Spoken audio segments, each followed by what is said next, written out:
Bisedimet në Gjenev mes negociatorëve ukrainas dhe amerikan shihen me skepticizëm nga qytetarët e Ukrainës. Shumë banorë thanë se kishin frikë se propozimet amerikane mund ta dobësonin Ukrainën, duke u referuar planit me 28 pika të propozuar nga presidenti Donald Trump, në të cilën përfshihen lëshime territoriale dhe përgjysmim të ushtrisë. Nuk besoj se do ketë një paqe të qëndrueshme pas këtyre negociatave, sepse palës kundërshtare nuk mund t'i besosh.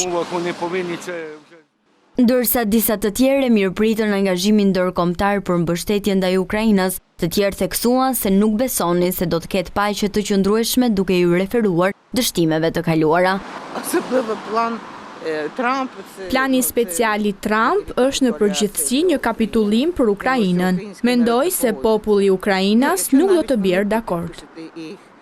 Edhe ushtarët e Ukrainës që ndodhen në terren janë shprehur po njësoj. Ata deklaruan se nuk do të pranojnë kurrësi asnjë marrëveshje paqeja që përfshin dorëzimin e territoreve ukrainase. Sipas tyre, çdo lëshim i tillë do t'i bënte të pavlefshme sakrificat e ushtarëve në front. Rusia nuk mund të konsiderohet një partner i besueshëm, duke kujtuar thyrjen e garancive të mëparshme të sigurisë, shtuan mëtej. Nga ana tjetër, presidenti i Ukrainës Volodymyr Zelensky është shprehur se nuk do të tradhtojë interesat kombëtare.